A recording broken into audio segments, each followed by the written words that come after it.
জাতীয় স্মৃতিসৌধে রাষ্ট্রপতি মির্জা ফখরুলের শ্রদ্ধা, মুক্তিযুদ্ধের শহীদদের স্মরণ পুষ্পস্তবক অর্পণ করেছেন মন্ত্রিসভার 5 সদস্য। কলকাতায় অগ্নিকাণ্ডে নিহত সাতক্ষীরার সাজুর মরদেহ বুঝে পেল পরিবার। বাকি 5 বাংলাদেশির লাশবাহী অ্যাম্বুলেন্স দেশের পথে। পরিবারের ইচ্ছায় ভারতেই এক নারীর সৎকার। আমরা যারা পর্যটক হিসেবে ভারতে যাই, আমরা যে নিরাপত্তাহীনতা থাকে, এটা যেন ভারত হাইকমিশনকে অবহিত করেন। আমরা আসরবাদ কালীগঞ্জে বড়য়াতে তাকে দাফন কাজ সম্পন্ন করার জন্য প্রস্তুতি গ্রহণ করেছি।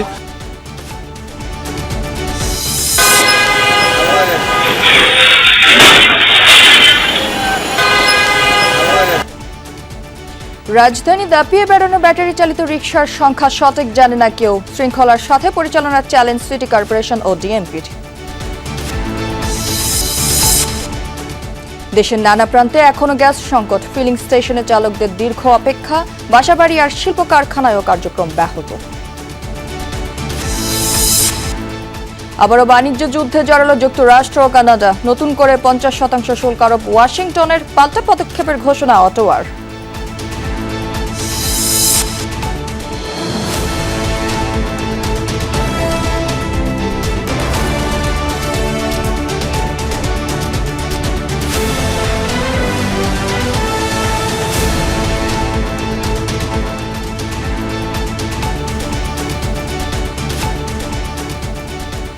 দর্শক, আমন্ত্রণ সবাইকে দুপুরে বাংলাদেশে। আপনাদের সাথে আছি আমি রাহেলা জ্যোতি।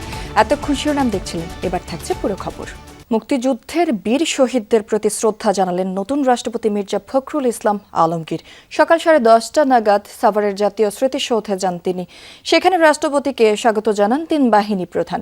স্মৃতিসৌধের বেদিতে পুষ্পস্তবক অর্পণের মধ্য দিয়ে শহীদদের শ্রদ্ধা ও স্মরণ করেন মির্জা ফখরুল। এ সময় বিহুগলের সুরে জাতীয় পতাকা উত্তোলন করা হয়। মুক্তিযুদ্ধের শহীদদের প্রতি গভীর শ্রদ্ধা জানিয়ে কিছুক্ষণ নীরবে দাঁড়িয়ে থাকেন নতুন রাষ্ট্রপতি। এ সময় সশ্রদ্ধ সালাম জানায় সেনা, নৌ ও বিমান বাহিনীর একটি চৌকস দল।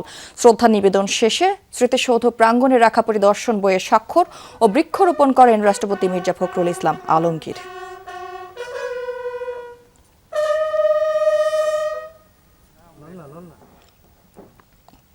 সাভারের জাতীয় স্মৃতিসৌধে মুক্তিযুদ্ধের বীর শহীদদের প্রতি শ্রদ্ধা জানালেন নবনিযুক্ত 5 মন্ত্রী প্রতিমন্ত্রীরা। শ্রদ্ধা নিবেদন শেষে স্থানীয় সরকার মন্ত্রী ডক্টর আব্দুল মঈন খান বলেন, দেশের ক্রান্তি লগনে জনগণের ভোটে হাল ধরেছেন প্রধানমন্ত্রী তারেক রহমান। স্বাভাবিক প্রক্রিয়ার অংশ হিসেবে মন্ত্রিসভায় নতুন সদস্য সংযোজন হয়েছে। এ সময় বেসামরিক বিমান ও পর্যটন মন্ত্রী রশিদুজ্জামান মিল্লাত বলেন, সরকারের সব পরিকল্পনা দেশের উন্নতির জন্য।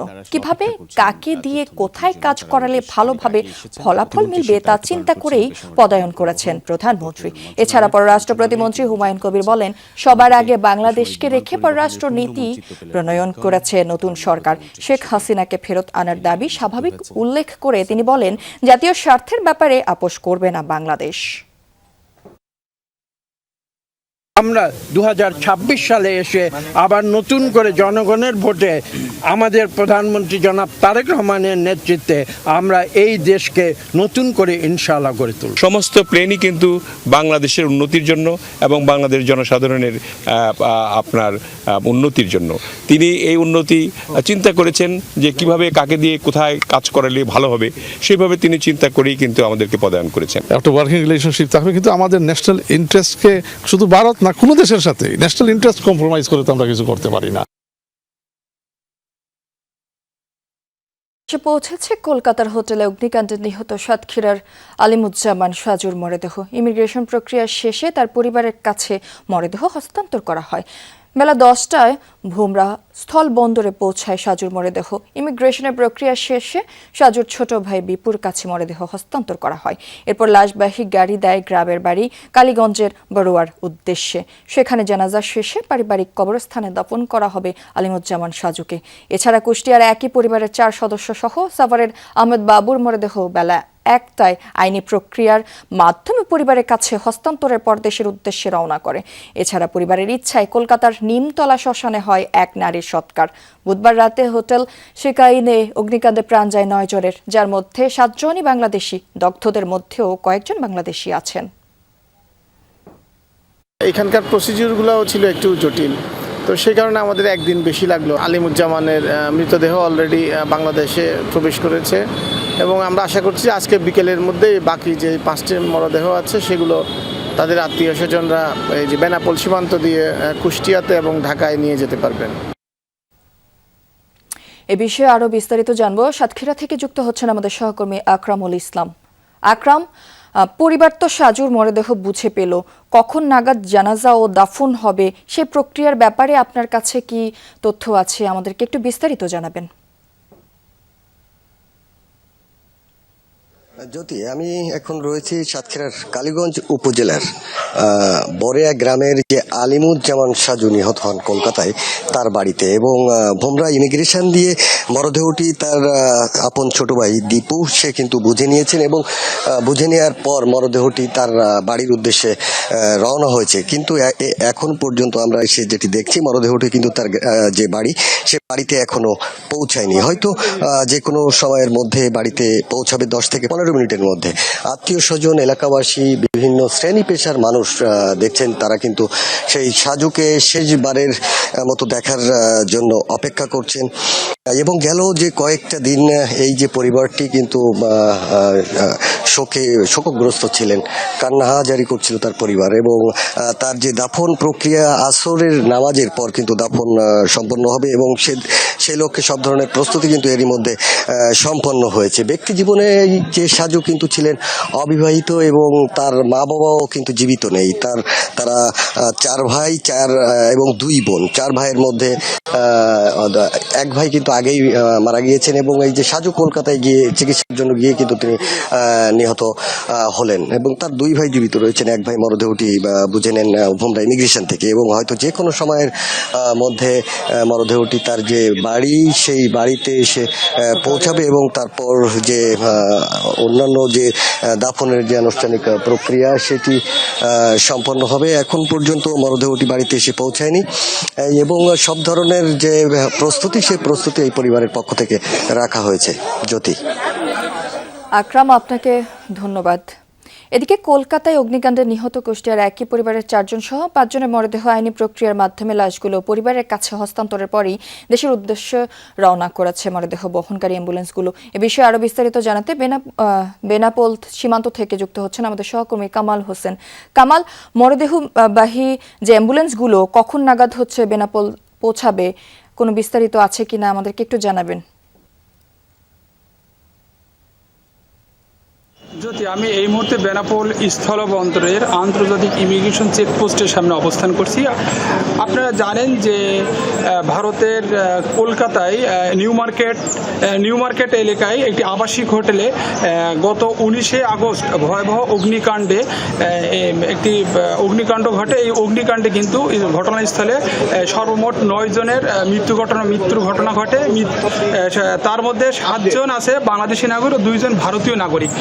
গতকাল শুক্রবার থেকে কিন্তু এই 7 জন ভারতীয় বাংলাদেশি নাগরিকের বাংলাদেশে আনার জন্য সর্বোচ্চ চেষ্টা চালিয়ে যাচ্ছে তার স্বজনেরা। তবে স্থানীয় প্রশাসনের অনুমতিপত্র ও হাই কমিশনারের এনওসি বা ছাড়পত্র জটিলতার কারণে কিন্তু এই বিলম্বর ঘটনা ঘটেছে। তবে বাংলাদেশ টাইম ভারতীয় টাইম 12:30 অর্থাৎ 1টার দিকে কলকাতা থেকে কিন্তু এই 4টি অ্যাম্বুলেন্সে 5 জনের মরদেহ নিয়ে বেনাপোল স্থলবন্দরে বা বেনাপোল ইমিগ্রেশন চেকপোস্টের উদ্দেশ্যে রওনা হয়েছে বলে আমরা জানতে পেরেছি। তার স্বজনের কাছে কথা হয়েছে। আমার সাথে বেনাপোল ইমিগ্রেশনের ওসির সাথে মুঠোফোনে কথা হয়েছে। তিনি জানিয়েছেন যে 4টি অ্যাম্বুলেন্সে করে 5 জনের মরদেহ বেনাপোল ইমিগ্রেশন চেকপোস্টে রওনা হয়েছে।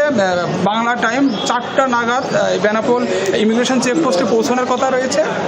এখানে এই যে 5 জন স্বজনের বা মরদেহ নেওয়ার জন্য তারা অধীর আগ্রহ করে অপেক্ষায় আছে।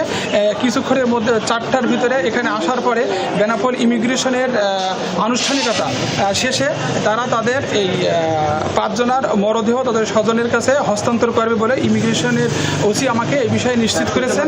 এই ছিল বেনাপোল স্থলবন্দরের সর্বশেষ তথ্য। জ্যোতি। কামাল, আপনাকে ধন্যবাদ। আপনার মাধ্যমে আমরা আরো বিস্তারিত জানব। আপনার বাসার কাছের কোনো ওয়ার্কশপ বা গ্যারেজে অর্ডার করলেই মিলবে ব্যাটারি চালিত অটোরিকশা।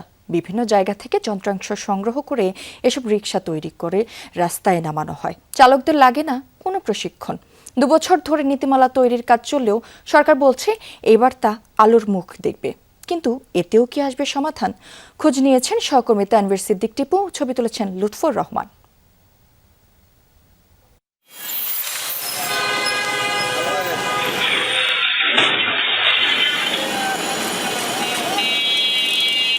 কেউ বলেন যানজটের প্রধান কারণ, কারো মতে নগরবাসীর গলার কাটা। তারপরও রাজধানীর অলিগলি থেকে রাজপথ সবটা জুড়ে থাকে ব্যাটারি চালিত অটোরিকশা, আছে যাত্রীও।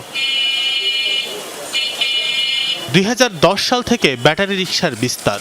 এটি যে এমন মহামারী রূপ নিতে পারে তা নজরে ছিল না কোনো সরকারেরই। রাজধানীতে রিকশা কতগুলো চলে তার কোনো তথ্য নেই 2 সিটি কর্পোরেশনের কাছে।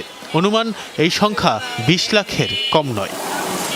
কোথা থেকে আসে এত এত ব্যাটারি চালিত রিকশা, কোথায় তৈরি হয়? এর থেকে অবশ্য বলা সহজ, কোথায় তৈরি হয় না। রাজধানীর মোহাম্মদপুর, বছিলা, রায়েরবাজার, মিরপুর, পল্লবী, খিলগাঁও, মুগদা, রামপুরা, বাড্ডা, কমলাপুর, যাত্রাবাড়ি, ডেমরা সহ প্রায় সব এলাকাতেই ছোট ছোট ওয়ার্কশপ আর গ্যারেজে অবৈধভাবে তৈরি আর বিক্রি ব্যাটারি চালিত রিকশা। মূল বডি বা কাঠামো আসে নরসিংদী, কেরানীগঞ্জ সহ ঢাকার আশপাশের বিভিন্ন এলাকা থেকে। ব্যাটারি, মোটর আর অন্যান্য যন্ত্রাংশ কেনা হয় কাছের কোনো মার্কেট থেকে। এরপর ওয়ার্কশপে ফিটিং শেষে সরাসরি চলে যায় রাস্তায়। অর্ডার দিলেই 60 থেকে 70 হাজার টাকায় মেলে ব্যাটারি চালিত রিকশা। কোনো অনুমতিরও প্রয়োজন হয় না। নরসিংদী থেকে এইভাবে মালটা আমরা কিনে আনি, যে সময় অর্ডার হয় ওই সময় আমরা এই জিনিসগুলো কিনে আনি সেটিং করি। কিন্তু মূলত আঙ্গুর কাজটা হইতেছে যে পুরান গাড়ির কাজ, সাইকেলের কাজটা। নেশা করতেছে আর গাড়ি চালাইতেছে আর ডেইলি অ্যাক্সিডেন্ট হয়ে মরতেছে, আর দোষ হয়ে গেছে আমরা অটো বানাই। একবার চার্জ সহ দিন প্রতি 100 টাকায় ভাড়া পাওয়া যায় গ্যারেজ। এরপর চার্জ দিতে হলে গুনতে হয় বাড়তি টাকা। রাত্রে তারা চার্জ দিবে, এরপরের দিন সন্ধ্যা পর্যন্ত ওই নিয়মটা চলবে আর কি। প্রতিদিন এর বিনিময়ে 100 টাকা দেয়। চালকদের কেউ ছিলেন বাসের হেল্পার, কেউ কাজ করতেন রাজমিস্ত্রির বা ছিলেন অন্য কোনো পেশায়। সেসব ছেড়ে এখন হয়েছেন অটো চালক। কিন্তু চালানো শিখলেন কার কাছে? দেখে শিখছি, কাউটাকে ব্যাটারি চালাতে কিছু লাগে না, তো আমি পিকআপ দিলেই চলে। এটা চালানো শেখা লাগে না, এটা হলো এমনি চালানো যায়। আমরা ডানবা বুঝি না, আমাদের ইন্ডিকেটার নাই, কোনো শৃঙ্খলা বুঝি না, সিঙ্গেল বুঝি না, পিকআপ দিলেই দৌড়ায়। বাংলা রিক্সা চলে না বিধ হয়, এখন অটো চালাইতেছি। রাস্তায় এসব অটোরিকশা চলে কাউকে পরোয়া না করেই। যাত্রীরাও দ্রুত যাতায়াতের জন্য সহজলভ্য এসব বাহনে ওঠেন নিরাপত্তার কথা না ভেবেই। তারা যদি একটু সাবধানে চলে তাহলে আমরা নিলিবিলি চলতে পারছি। এখন অটোরিকশাটা আমাদের জন্য উপকার, মেন কথা হচ্ছে এইটা। কিন্তু কথা হইলো ওরা একটু যেন সতর্ক হয়ে সাবধানে চালায়। হঠাৎ ডান দিকে মন নিয়ে নিছে, কোনো ইন্ডিকেটার নাই, ও যে হঠাৎ কোন দিকে যে বাঁক নিবে এটা তো পিছের থেকে বোঝা যায় না। প্রাইভেট কার আমাদেরকে দেখে ব্রেক করে, কিন্তু অটো রিক্সা ব্রেক করে না। প্রাইভেট কারের সাথে অনেক সময় রেস নেয়। পায়ে চালিত রিকশা চলাচলের অনুমতি থাকলেও অটোরিকশার বিষয়ে কোনো নীতিমালা ছিল না। অন্তর্বর্তী সরকারের সময় শুরু হয় নীতিমালা প্রণয়নের কাজ। দ্রুতই সে কাজ শেষ করতে চায় বর্তমান সরকার। নীতিমালা অনুযায়ী বুয়েটের মডেল অনুসরণ করে তৈরি করতে হবে এসব রিকশা। বুয়েট বা স্থানীয় পাবলিক বিশ্ববিদ্যালয় ও পলিটেকনিক ইনস্টিটিউট থেকে নিতে হবে ফিটনেস সনদ। সেটির ভিত্তিতে নম্বর প্লেট ও লাইসেন্স দেবে সিটি কর্পোরেশন, পৌরসভা, উপজেলা ও ইউনিয়ন পরিষদ। একজনের নামে 5টির বেশি রিকশা নিবন্ধন নেওয়া যাবে না। থাকবে নির্দিষ্ট স্থানে বৈধ চার্জিং ব্যবস্থাপনা। ব্যবহার করতে হবে সৌর বিদ্যুৎ। নির্দেশনা না মানলে আছে লাইসেন্স বাতিলের বিধান। ঢাকা শহরকে ভাগ করা হবে 8টি কালার কোডের জোনে। থাকবে জিপিএস ও জিও ফেন্সিং প্রযুক্তি। নিজস্ব জোন অতিক্রম করলে স্বয়ংক্রিয়ভাবে বন্ধ হয়ে যাবে ইঞ্জিন।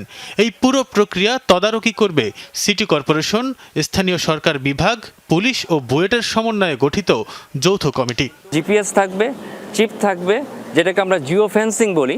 কারণ পুরো ঢাকা শহরকে যদি আমি ধরি, প্রায় 8টা কালার ভিত্তিক জোনে ভাগ করা হবে। এই জোনের বাইরে তারা যেতে পারবে না। এখন সবই অবৈধ, দেধারসে তারা সড়কে চলছে, পঙ্গপালের মতো নামছে। যখনই আমার আইন এবং আইনের কাঠামোর মধ্যে একটা বিধিমালা হবে, তখন ট্রাফিক পুলিশ বিভাগ তাদের জন্য সহজ হয়ে যাবে আইনটা প্রয়োগ করার।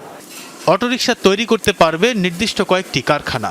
ঢাকা দক্ষিণের প্রশাসক জানালেন, রাজধানীর পার্শ্ববর্তী এলাকা থেকে কোনো রিকশা ঢুকতে দেওয়া হবে না। ঢাকার জেলা থেকে চলে আসে, রূপগঞ্জ থেকে চলে আসে, এই সমস্ত কোনো অ্যালাউ করা হবে না। শুধুমাত্র যাদেরকে আমরা রেজিস্ট্রেশন দেব, নাম্বার দেব, তারাই ঢাকা শহরে চলাচল করতে পারবে। বিগত আওয়ামী লীগ এবং অন্তর্বর্তী সরকার অটোরিকশাকে শৃঙ্খলায় আনতে নানান পদক্ষেপ নিয়েও ব্যর্থ হয়েছে। চালকদের আন্দোলনে কিছুটা পিছু হটতেও দেখা গেছে। এবার চ্যালেঞ্জ বিএনপি সরকারের সামনে। সাধারণ রিকশার গ্যারেজে তৈরি হচ্ছে ব্যাটারি চালিত অটোরিকশা। সেই রিকশা চলছে মূল সড়কে। নেই কোনো নিয়ম, নেই কোনো নীতি। সরকার বলছে একটি নীতিমালা প্রণয়নের কাজ চলছে। সেই নীতিমালা কবে আলোর মুখ দেখবে, কবে সেই নীতিমালার বাস্তবায়ন হবে, সেদিকেই এখন চোখ দেশবাসীর। তানফির সিদ্দিক টিপু, যমুনা নিউজ, ঢাকা। নারীদের এগিয়ে নিতে রাজনৈতিক দলগুলোর মনস্তাত্ত্বিক ও নীতিগত পরিবর্তন আনা জরুরি। পরিবর্তন ছাড়া নেতৃত্বস্থানীয় জায়গাগুলোতে নারীর সমান অংশগ্রহণ নিশ্চিত করা সম্ভব নয়, এমন মন্তব্য করেছেন পররাষ্ট্র প্রতিমন্ত্রী শামা ওয়াহিদ। রাজধানী সিদ্ধেশ্বরীতে তরুণ নারী রাজনৈতিক নেতৃত্ব শক্তিশালী ও গণতান্ত্রিক পরিসর পুনরুদ্ধার শীর্ষক সংলাপে এসব কথা বলেন তিনি। প্রতিমন্ত্রী বলেন, দেশে দীর্ঘ সময় নারী প্রধানমন্ত্রী থাকলেও নারীর ক্ষমতায়ন হয়নি। ইউনিয়ন ও উপজেলা পর্যায়ে নারীদের নেতৃত্ব একেবারেই শূন্যের কোটায়। যদি এসব জায়গায় নারীদের মনোনয়ন দেওয়া হতো তাহলে তারা সংসদে আসতে পারত। শামা ওয়াহিদ বলেন, একটি আসনে 3 জনের মধ্যে একজন নারী প্রার্থী থাকলে তাকে যথাযথ সমর্থন দেয়া হয় না। পদে পদে বাধা আসলেও তা উপেক্ষা করে নারীদের এগিয়ে যাওয়ার আহ্বান জানান পররাষ্ট্র প্রতিমন্ত্রী। তারা ঝরে যাবে, এরকমও অনেক প্রমাণ। যদি তার অর্থ না থাকে, তাকে অর্থ দিয়ে সহযোগিতা করতে হবে, যে যাতে সে তার নিজ এলাকায় গিয়ে সে দল গোছাতে পারে, কর্মী গোছাতে পারে, এবং আমাদের দেশে যে মাঠের রাজনীতিটা, সেই রাজনীতিটা করে সে টিকে থাকতে পারে। এই জায়গাটাই আমাদের পলিটিক্যাল পার্টিগুলোর একটা মনস্তাত্ত্বিক পরিবর্তন দরকার এবং পলিসিগত পরিবর্তন দরকার। দেশজুড়ে এখনও কাটেনি গ্যাস সংকট। চরম ভোগান্তিতে গ্রাহকরা। নারায়ণগঞ্জ, নরসিংদী ও গাজীপুর সহ দেশের বিভিন্ন জেলার ফিলিং স্টেশনগুলো গ্যাসের জন্য দীর্ঘ সময় অপেক্ষা করতে হচ্ছে চালকদের। জানান, দীর্ঘ সময় অপেক্ষার কারণে আয় রোজগার কমেছে। গ্যাস সংকটের প্রভাব পড়েছে আবাসিক ও শিল্প খাতেও। বাসাবাড়িতে অনেকে বাধ্য হয়ে ব্যবহার করছেন সিলিন্ডার, গ্যাস কিংবা বৈদ্যুতিক চুলা। বাড়তি খরচ সামাল দিতে হিমশিম খাচ্ছেন সাধারণ মানুষ। কারখানাগুলোতে ব্যাহত হচ্ছে উৎপাদন। দ্রুত গ্যাস সংকট নিরসনের দাবি ভুক্তভোগীদের। এদিকে চট্টগ্রামে গেল কয়েকদিনের ভোগান্তির পর কিছুটা স্বাভাবিক হয়েছে গ্যাস সরবরাহ।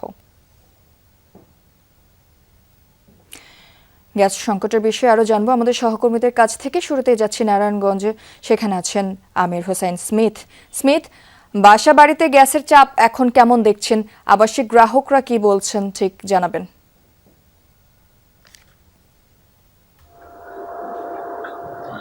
যদি যে নারায়ণগঞ্জে যে আবাসিক বাসা বাড়িগুলোতে আছে সেখানে কিন্তু গ্যাসের কোনো প্রেশার নেই, অর্থাৎ আমরা সকাল থেকে সন্ধ্যা পর্যন্ত বিভিন্ন বাসায় এই সারাদিনই কোনো গ্যাস তারা পাচ্ছেন না বলে গৃহিণীরা আমাদেরকে অভিযোগ করবেন। আমি কিছুক্ষণ আগে 2-3টি বাড়িতেও গিয়েছি, সেখানে গিয়েও কিন্তু আমরা গ্যাসের কোনো চুলা জ্বলছে এরকম পাইনি। গৃহিণীরা বলছেন যে তারা সারাদিন বসে থাকেন, রাতেও তারা গ্যাস পান না, যে কারণে তাদেরকে সকালের খাবার কিন্তু বাইরে থেকে নিয়ে আসতে হয় এবং দুপুরের খাবারও তাদের অনেক সময় রান্না করতে 3-4 ঘন্টা লেগে যায়, কারণ মাটির চুলা, স্টোভ, কেরোসিনের স্টোভ বা অন্য কোনো বিকল্প পদ্ধতিতে কিন্তু তারা রান্না বান্নার কাজ শেষ করছেন বলে আমাদেরকে জানিয়েছেন। একই সাথে কিন্তু নারায়ণগঞ্জের যে শিল্প কলকারখানাগুলোতে যদি বলি, শিল্প কলকারখানাগুলোতে কিন্তু গ্যাসের একেবারেই প্রেশার শূন্যতে নেমে এসেছে, যে কারণে নারায়ণগঞ্জের যে ডাইং ফ্যাক্টরিগুলো আছে সেগুলোতে উৎপাদন অনেকটা বন্ধ রয়েছে। এই উৎপাদন, ডাইং ফ্যাক্টরির উৎপাদন বন্ধ থাকার কারণে ফেব্রিক্স পাচ্ছে না গার্মেন্টস কারখানাগুলোতে। সে কারণে কিন্তু আজকে বিকেল 4টায়, অর্থাৎ আজ বিকেল 4টায় গার্মেন্টস মালিক এবং ডাইং ফ্যাক্টরির মালিকরা সকলে একটি মিটিং, জরুরি সভার আয়োজন করেছেন নারায়ণগঞ্জ বিকেএমইর কার্যালয়ে। সেখানে কিন্তু তারা একটি জরুরি সভায় তারা তাদের করণীয় কি, অর্থাৎ এই যে গ্যাস বিদ্যুতের সংকটের কারণে তাদের যে আর্থিক ক্ষতিগ্রস্ত কি করতে পারে, তাদের যে আর্থিক ক্ষতিগ্রস্ত সেই বিষয়টি তারা দেখেছেন সেই সভায় হয়তো গুরুত্বপূর্ণ কোনো সিদ্ধান্ত শিল্প মালিকরা নিতে পারেন বলে আমরা জানতে পেরেছি। এই ছিল নারায়ণগঞ্জের গ্যাস বিদ্যুতের যে লোডশেডিং বা প্রভাব পরিস্থিতি। এখন আমরা গ্যাস বিদ্যুতের সর্বশেষ পরিস্থিতি জানতে গাজীপুরের সভাপতি আলামিনের কাছে।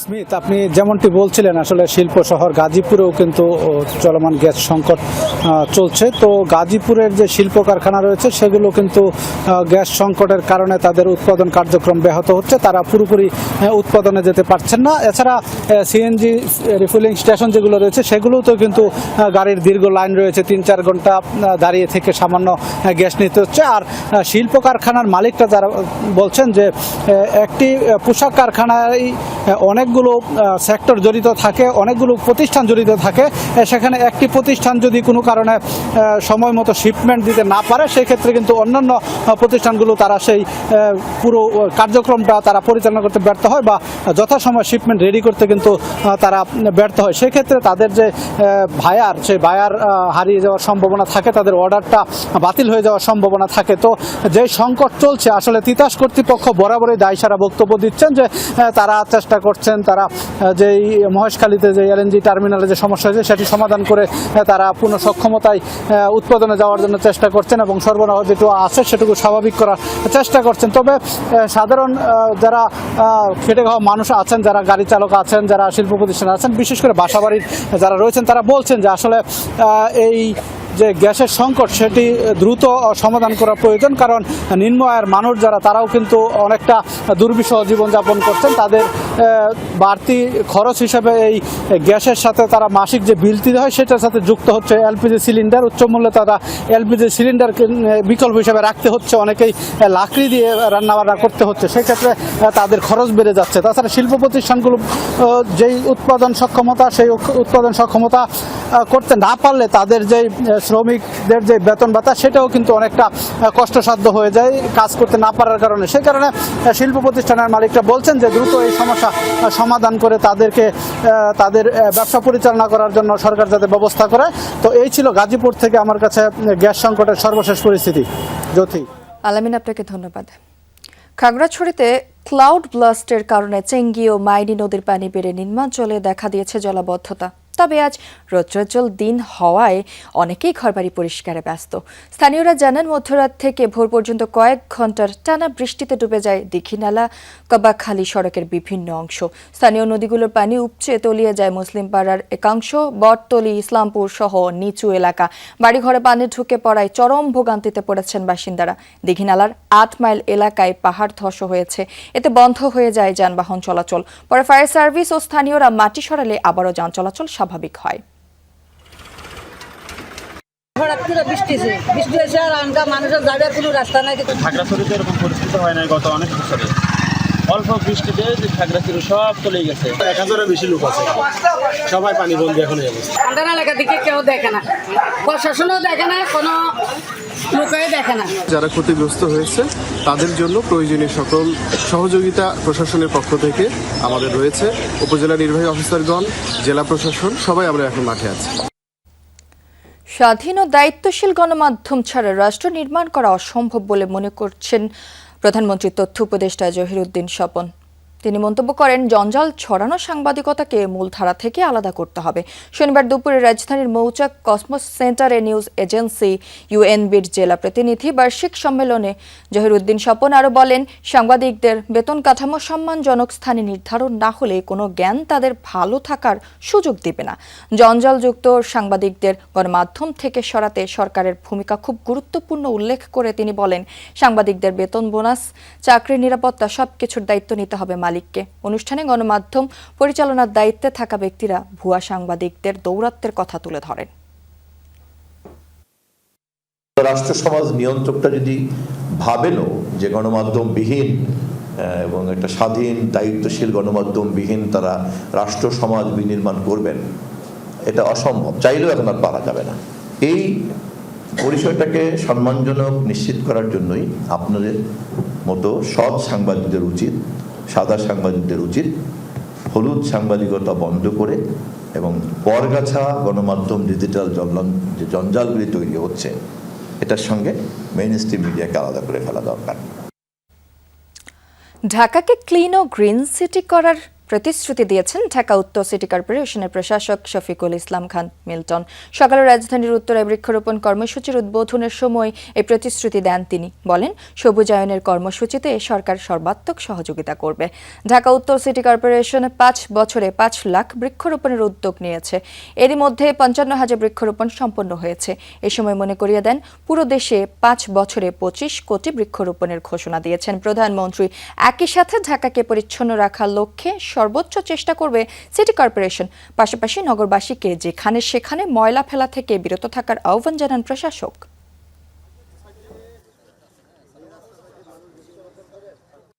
বিষয়টা জানি, গাছ লাগালে আমাদের শরীরের কি উপকার হবে, পরিবেশের কি উপকার হবে সবাই জানি, কিন্তু আমরা এই জিনিসটাকে ওইভাবে হয়তো বা সবাই গুরুত্ব দিয়ে করি না। মাননীয় প্রধানমন্ত্রী নিজে জাতীয় সংসদে বক্তব্যের মধ্যে উনি ঘোষণা দিয়েছেন, শুধুমাত্র উত্তর সিটি কর্পোরেশন আগামী 5 বছরে 5 লক্ষ বৃক্ষরোপণ করবে। 7 দফা দাবিতে মানববন্ধন করেছে বাংলাদেশ আউটসোর্সিং কর্মচারী কল্যাণ পরিষদ। সকালে রাজধানী শাহবাগে এই কর্মসূচি পালন করেন তারা। উপস্থিত ছিলেন সরকারি, আধা সরকারি ও স্বায়ত্তশাসিত বিভিন্ন প্রতিষ্ঠানে কর্মরত আউটসোর্সিং ও দৈনিক মজুরি ভিত্তিক কর্মচারীরা। সেখানে চাকরি স্থায়ীকরণ, বৈষম্য দূরীকরণ এবং কর্মক্ষেত্রে ন্যায্য অধিকার নিশ্চিতের দাবি জানান তারা। পাশাপাশি দীর্ঘদিন ধরে চলে আসা ঠিকাদারি ব্যবস্থার শোষণ এবং বিভিন্ন সুযোগ সুবিধা থেকে বঞ্চিত হওয়ার বিষয়গুলো তুলে ধরেন। এ সময় 7 দফা দাবি দ্রুত বাস্তবায়নে সরকারের প্রতি আহ্বান জানান নেতারা। রাজশাহীতে সার সংকটে দিশেহারা কৃষক। এক দোকান থেকে ছুটছেন আরেক দোকানে। ডিলারদের কাছে চাহিদা মতো সার না পাওয়ায় বাইরে থেকে কিনছেন চড়া দামে। সবচেয়ে বেশি সংকট টিএসপি সারের। ডিলারদের দাবি, চাহিদার তুলনায় অতিরিক্ত সার ব্যবহৃত হচ্ছে। কৃষি অফিস বলছে, সারের কোনো সংকট নেই, সবই সিন্ডিকেট ও স্বার্থান্বেষী মহলের কারসাজি। গত কয়েকদিনে রাজশাহীর তানোর, গোদাগাড়ি, পুঠিয়া, পবা ও চারঘাট উপজেলায় সারের অতিরিক্ত দাম নেয়া ও অবৈধভাবে সার মজুতকারীদের বিরুদ্ধে লক্ষাধিক টাকা জরিমানা করেছে প্রশাসন। বর্তমানে রাজশাহী জেলায় সরকার নির্ধারিত পরিবেশকের দোকানে বস্তাপতি ইউরিয়া বিক্রির কথা 1350 টাকায়, কিন্তু বাইরের দোকানে সেই সার বিক্রি হচ্ছে 1500 টাকায়। একইভাবে প্রতিটি সারের দামই ডিলারের দোকানের নির্ধারিত দরের চেয়ে বেশি দামে বিক্রি হচ্ছে বাইরের দোকানে। কৃষকদের অভিযোগ, ডিলারের কাছে কোনো সারই চাহিদা মতো মিলছে না, ফলে বাড়তি দামে কিনতে হচ্ছে। সারের ক্ষেত্রে বস্তাপতি প্রায় 350-600 টাকার 500 টাকার মতো একটু বেশি লাগে। কী জন্য লাগে সেটা ডিলারের কাছেও আমরা সেটা খুঁজে পাই না, এবং দোকানদারের কাছ করে তারাও আমাদের বলে যে একটা কথাই যে আমরা বাইরে থেকে কিনে নিয়ে এসে আপনাদের জন্য দিচ্ছি। কিনলাম 45 টাকা কেজি, তাহলে বস্তাপতি 500-600 টাকা বেশি। এখানে 1350 টিএসপি, আর বাইরে আপনার 2700-2800 এরকম। লিজা তো ফসল তো করতেই হবে, যেখানে বেশি সেখানে কম দিয়ে পারবো যে। কৃষকরা অভিযোগ করছেন, সরকার নির্ধারিত পরিবেশকরা ভর্তুকির সার বাইরে কালোবাজারে বিক্রির কারণে এমন সংকট দেখা দিচ্ছে। বাধ্য হয়ে খোলা বাজারে সেই সার বেশি দামে কিনতে হচ্ছে কৃষকদের। এ কারণে উৎপাদন খরচ যাচ্ছে বহুগুণ বেড়ে। জমিতে যে পরিমাণে সার লাগবে, জমিতে যদি 20 কেজি সার পাই, সেখানে 20 কেজি কিনতে পারছি না। ওখানে দেখা যাচ্ছে যে 10 কেজি, 12 কেজি, 15 কেজি কিনে পাচ্ছি। যে হারে সার খাবে সে হারে দিতে পারছি না। 5 বস্তা পাইলে পরে আবার 5 বস্তা পাইনি তো আমরা দোকানই ধরেন ওই খুচরা 1 মণ 1.5 মণ 10 কেজি 15 কেজি যখন যায় সে পাই, তাছাড়া বস্তা ধরে আমরা পাইনি কোনোদিন। এদিকে ডিলাররা অভিযোগ করছেন, কৃষকরা চাহিদার চেয়ে অতিরিক্ত সার ব্যবহার করছেন। সারের তো ওরকম ক্রাইসিস নাই, সার আছে, কিন্তু আমরা হলো হুসুকে বাঙালি। সার আপনার 1 বস্তা লাগবে, 5 বস্তা নিয়ে যেয়ে রাখছি, এইভাবে সার সংকটে ফেলছি। তাছাড়া যেই পরিমাণে সার বরাদ্দ হয়, উপজেলাতে আপনার কতখানি কৃষি জমি আসে, এইভাবে হিসেব করে সার বরাদ্দ হয়, কিন্তু কৃষকেরা একজনে 5 জনের সার তুলে নিয়ে যায়, বাড়িতে স্টক করছে। এদিকে কৃষি অফিস বলছে, রাজশাহীতে সারের কোনো সংকট নেই। অসাধু সিন্ডিকেট ও স্বার্থান্বেষী মহল কৃত্রিম সংকট তৈরির চেষ্টা করছে। আমাদের রাজশাহী জেলাতে এই মুহূর্তে সারের পর্যাপ্ত মজুদ আছে, কোনো প্রকার সংকট নাই। কিছু অসাধু ব্যবসায়ী যারা আসলে কুচক্রী মহল বলবো, যে বিভিন্ন সময় সরকারকে বেকায়দায় ফেলার জন্য একটা কৃত্রিম সংকট তৈরি করে, তাদের অনেকেরই হয়তো লাইসেন্স নাই। এরকমও তারা সার বিক্রি, উচ্চ দামে সার বিক্রি করে একটা অস্থিরতা তৈরির চেষ্টা করে।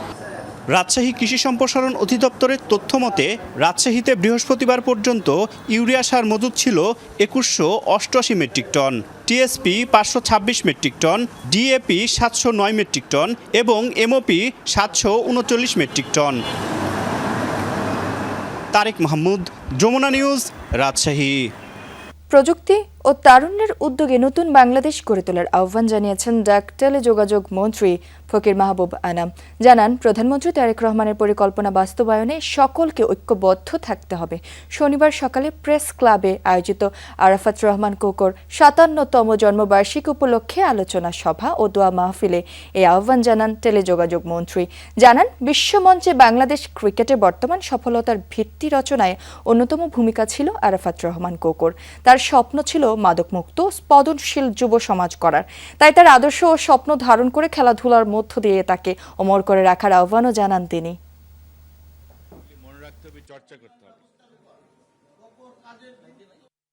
এমন একটি স্পন্দনশীল তরুণ সমাজ গড়ার কথা আছে, যারা মাদক অবক্ষয় থেকে দূরে থেকে মাঠ ঝরাবে, দেশের অন্য জন্য সম্মান নিয়ে আসবে। আজকে আমাদের সময় এসছে মাননীয় প্রধানমন্ত্রী তারেক রহমান নেতৃত্বে এমনই একটি বাংলাদেশ গড়ার। হরমুজ প্রণালীকে যুক্তরাষ্ট্রেরই অঞ্চল ভাবেন প্রেসিডেন্ট ডোনাল্ড ট্রাম্প। এজন্য তেহরানের সাথে চুক্তিতে যাওয়ার প্রয়োজনীয়তা আছে বলেও মনে করেন ওয়াশিংটন। জনসভায় দেওয়া ভাষণে এ মন্তব্য করেছেন ট্রাম্প। এদিকে নিষেধাজ্ঞা আরোপের মার্কিন সিদ্ধান্তকে অবৈধ আখ্যা দিয়েছে ইরান। দাবি, কোন দেশ কার সাথে বাণিজ্য করবে তা ঠিক করে দেওয়ার অধিকার নেই যুক্তরাষ্ট্রের।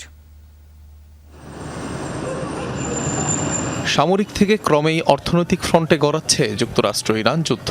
এখন কোনো মিসাইল বা ড্রোন হামলায় নয়, বরং অর্থনৈতিকভাবে তেহরানকে আরও কুপঘাত করতে উঠে পড়ে লেগেছে ট্রাম্প প্রশাসন। একের পর এক নিষেধাজ্ঞার খড়গে তেহরানের বার্ষিক মুদ্রাস্ফীতি পৌঁছেছে 66%। কদিন আগেই বিশ্বের ব্যস্ততম জলপথ হরমুজ প্রণালীকে মার্কিন অঞ্চল হিসেবে স্বীকৃতি দেওয়ার ঘোষণার কথা জানান প্রেসিডেন্ট ডোনাল্ড ট্রাম্প। এবার সরাসরি বললেন, জলপথটিকে এখন নিজেদের সম্পদ মনে করে যুক্তরাষ্ট্র। সাউথ ক্যারোলাইনায় এক জনসভায় দেওয়া ভাষণে জলপথটির ওপর আবারও নিজেদের শতভাগ নিয়ন্ত্রণ আছে বলে দাবি করেন তিনি। ইরান মরিয়া হয়ে চুক্তি করতে চাইছে, কিন্তু আমরা সেটি চাই কিনা তা জানি না, কারণ আমি এই মুহূর্তে হরমুজ প্রণালীকে যুক্তরাষ্ট্রের অঞ্চল হিসেবে দেখি। এটি একটি মার্কিন অঞ্চল। তারা চুক্তি করতে আগ্রহী, কিন্তু সঠিক চুক্তিটি করতে প্রস্তুত নয়। এদিকে ইরানের ওপর আরও অর্থনৈতিক নিষেধাজ্ঞা আরোপের মার্কিন সিদ্ধান্তকে অবৈধ আখ্যা দিয়েছে তেহরান। সামাজিক মাধ্যমে দেয়া পোস্টে এর কড়া নিন্দা জানান দেশটির পররাষ্ট্র মন্ত্রণালয়ের মুখপাত্র ইসমাইল বাঘাই। বলেন, যুক্তরাষ্ট্রের এই অর্থনৈতিক জবরদস্তি সম্পূর্ণ বেআইনি। এটি জাতিসংঘের সব সদস্য দেশের উপর যুক্তরাষ্ট্রের সিদ্ধান্ত চাপিয়ে দেওয়ার চেষ্টা। মার্কিন সিদ্ধান্তের কোনো আন্তর্জাতিক আইনি ভিত্তি নেই। কোনো সরকারেরই বিদেশি ব্যাংক, ব্যবসা প্রতিষ্ঠান এবং বিমানবন্দরকে তৃতীয় দেশের সঙ্গে বৈধ বাণিজ্য করা থেকে বিরত রাখতে বাধ্য করার অধিকার নেই। বিভিন্ন আন্তর্জাতিক নিষেধাজ্ঞা থাকা সত্ত্বেও ইরানের সবচেয়ে বড় ব্যবসায়িক মিত্র চীন। তালিকায় এর পরই অবস্থান তুরস্ক, সংযুক্ত আরব আমিরাত ও ভারতের। তবে হামলা সংক্রান্ত অভিযোগের জেরে সম্প্রতি ইরানের সাথে সব ধরনের অর্থনৈতিক সম্পর্ক ছিন্ন করে আমিরাত। অনিক রহমান, যমুনা নিউজ। আবারও বাণিজ্য যুদ্ধে জড়ালো দুই প্রতিবেশী যুক্তরাষ্ট্র ও কানাডা। শুক্রবার শেষ মুহূর্তে ভেস্তে গেছে দুদেশের বাণিজ্য আলোচনা। চুক্তি না হওয়ায় এরই মধ্যে অটোয়ার নির্দিষ্ট পণ্যে নতুন করে 50% শুল্ক আরোপ করেছে ওয়াশিংটন। এদিকে প্রতিবেশীদের সাথে সব ধরনের বাণিজ্য আলোচনা স্থগিত করে আলোচকদের দেশে ফেরার নির্দেশ দিয়েছে কানাডার প্রধানমন্ত্রী। পাশাপাশি শুল্কের জবাবে পাল্টা শুল্ক আরোপের ঘোষণা দিয়েছেন তিনি। কানাডার বেশ কিছু পণ্যে 50% মার্কিন শুল্ক কার্যকর হওয়ার কথা ছিল গত বুধবার। তবে আগ মুহূর্তে প্রতিবেশীদের সাথে বাণিজ্য চুক্তির লক্ষ্যে সেই শুল্ক আরোপ 3 দিনের জন্য স্থগিতের ঘোষণা দেন যুক্তরাষ্ট্রের প্রেসিডেন্ট ডোনাল্ড ট্রাম্প। ট্রাম্পের বেঁধে দেয়া সময়সীমা শেষ হয়েছে স্থানীয় সময় শুক্রবার মধ্যরাতে। তবে ওয়াশিংটনে গত 3 দিন ধরে দুদেশের প্রতিনিধিদের দফায় দফায় আলোচনার পরও কোনো সমঝোতা হয়নি।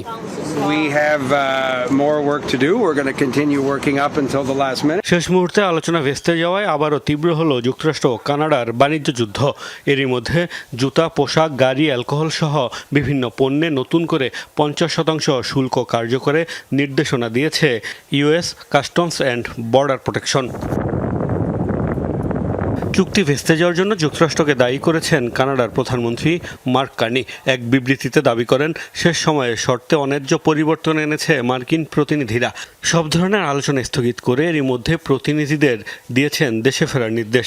যুক্তরাষ্ট্রের শুল্কের জবাবে পাল্টা শুল্ক আরোপের হুঁশিয়ারিও দিয়েছেন কানাডার প্রধানমন্ত্রী। যদিও যুক্তরাষ্ট্র কানাডার উপরই পাল্টা দায় চাপাচ্ছে। তাদের দাবি, এই সপ্তাহের শুরুতে মেনে নেওয়া শর্তে চুক্তি চূড়ান্ত করতে রাজি হয়নি অটোয়া। ওয়াশিংটনের সাথে অংশীদারিত্ব গড়ার সুযোগ হাতছাড়া করেছে প্রতিবেশীরা, দিয়েছে এমন বার্তাও। ট্রাম্প প্রশাসনের তথ্যমতে প্রায় $2000 কোটি মূল্যের কানাডিয়ান পণ্যের উপর নতুন শুল্ক কার্যকর হচ্ছে। কানাডার হিসাব অনুযায়ী এই অঙ্ক $2800 কোটি। বিশ্লেষকদের মত, কানাডার ভঙ্গুর অর্থনীতি পুনরুদ্ধারের প্রক্রিয়া ব্যাহত হতে পারে যুক্তরাষ্ট্রের এই পদক্ষেপে। মোস্তফা মাহমুদ, যমুনা নিউজ। দর্শক, এই ছিল দুপুর বাংলাদেশে। এতক্ষণ যারা সাথে ছিলেন সবাইকে ধন্যবাদ।